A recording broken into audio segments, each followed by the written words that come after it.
Hi friends, welcome back to my channel. ఈరోజు మనం కాళ్ళ కూర ఎలా వండుకోవాలో చూద్దాం. వీటిని పాయా అని కూడా అంటాం కదా. ఇవి వచ్చేసి 4 కాళ్ళు బాగా వాష్ చేసేసుకొని ఉప్పు, పసుపు, 2 గ్లాసెస్ ఆఫ్ వాటర్ వేసి బాయిల్ చేసుకోవాలి. ఆ వాటర్ అంతా డ్రై అయిపోయే వరకు. అప్పుడు మనకి వీటిలో ఉన్న స్మెల్ అనేది పోతుందన్నమాట, ఇలా బాయిల్ చేయడం వల్ల. ఇలా మొత్తం డ్రై అయిపోయేలాగా చేసుకోవాలి బాయిల్ చేసి. వీటికి కావాల్సిన ఇంగ్రీడియంట్స్ వచ్చేసి జింజర్ గార్లిక్ పేస్టు, కొబ్బరి పేస్టు, ఉల్లిపాయలు అండ్ పచ్చిమిర్చి. కర్రీ వచ్చేసి కుక్కర్లో వండుతున్నాను.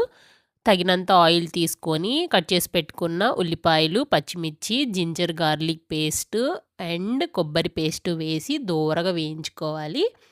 ఇంకా జింజర్ గార్లిక్ పేస్ట్ వేసినప్పుడు స్మెల్ అయితే సూపర్ వస్తుంది, గుమగుమలాడే స్మెల్. సో ఈ మిశ్రమాన్ని మనం దోరగా లైట్గా వేయించుకోవాలన్నమాట. నెక్స్ట్ ఉప్పు కలుపుకోవాలి. దాని తర్వాత పసుపు. ఇంకా పసుపు వేసుకున్నాక మొత్తం లైట్గా ఫ్రై చేసుకోవాలన్నమాట.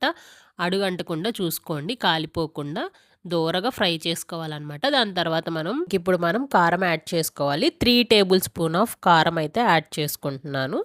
మీకు రుచికి సరిపడా యాడ్ చేసుకోండి. మీరు ఎక్కువ తినేవాళ్ళైతే ఎక్కువ, తక్కువ తినేవాళ్ళైతే తక్కువ. ఇప్పుడు కలుపుకోవాలి బాగా, అడుగంటకుండా చూసుకోవాలి. బాగా గీకి కలుపుకోవాలి దాన్ని. నెక్స్ట్ మనకి 4 లేదా 5 లవంగాలు వేసుకోవాలి. దాని తర్వాత దాల్చిన చెక్క పౌడరు. మీ దగ్గర దాల్చిన చెక్క ఉంటే దాల్చిన చెక్క వేసుకోవచ్చు. నా దగ్గర పౌడర్ అవైలబిలిటీగా ఉంది, అది యాడ్ చేసేసుకున్నాను అనమాట నేను. ఇప్పుడు మనం ముందుగా బాయిల్ చేసి పెట్టుకున్న కాళ్ళ ముక్కలన్నీ మనం కుక్కర్లో వేసి ఆ మసాలా అంతా ఆ ముక్కలకి పట్టేలాగా బాగా కలుపుకోవాలి. ఈ కాళ్ళ కూర తినడం వల్ల మనకి చాలా హెల్త్ బెనిఫిట్స్ ఉన్నాయి. బోన్స్ అయితే చాలా గట్టిగా ఉంటాయి.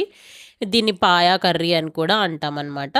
ఇంకా అలా కలుపుకున్నాక 3 గ్లాసెస్ ఆఫ్ వాటర్ అనేది యాడ్ చేసుకోవాలి. గ్రేవీ ఎక్కువ కావాలి అనుకుంటే 3 to 4 గ్లాసెస్ ఆఫ్ వాటర్ అనేది యాడ్ చేసేసుకోవాలి మనం. అలా ఒక 5 మినిట్స్ అయితే ఉడకాలి కర్రీ. దీని తర్వాత ఇంకా మనం లాస్ట్లో వచ్చేసి కొత్తిమీర యాడ్ చేసుకోవాలి. కొత్తిమీర యాడ్ చేసుకున్నాక కూడా ఇంకా 5 to 10 మినిట్స్ వచ్చి అది ఉడకాలి కర్రీ. ఇంకా కర్రీ అయితే కుక్ అవ్వడానికి 7 to 8 విజిల్స్ అయితే పడుతుంది. ఇంకా కుక్కర్ లిడ్ పెట్టేసుకోవాలి.